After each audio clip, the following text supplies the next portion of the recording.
My name is Melissa Mancini and I'm with Canadian HR Reporter TV.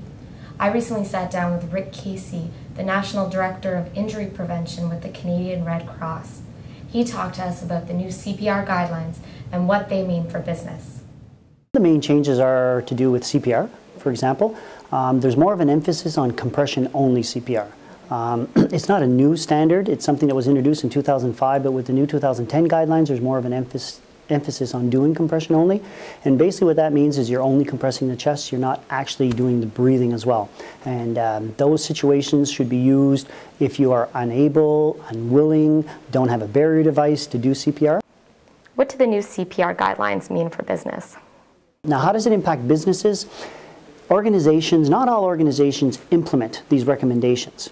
Okay? The recommendations come from ILCOR, which is the International Liaison Committee on Resuscitation, and there's a subcommittee of that called the International First Aid Science Advisory Board.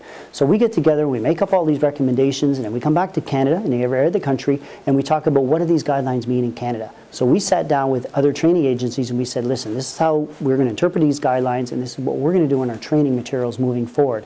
So that's important, but they are recommendations. So there are some training providers that may not use the new recommendations. So it's kind of like buyer beware. It's very important for the person in the workplace to be aware of the training provider they're using and that they're going to ensure they're updating their training materials and their content. The certification that you currently have is still good. There's absolutely no problem with that whatsoever. The only difference is there's more evidence and there's more research to say that we're going to get a little bit better. The research is going to continue, and these guidelines change approximately every 5 years.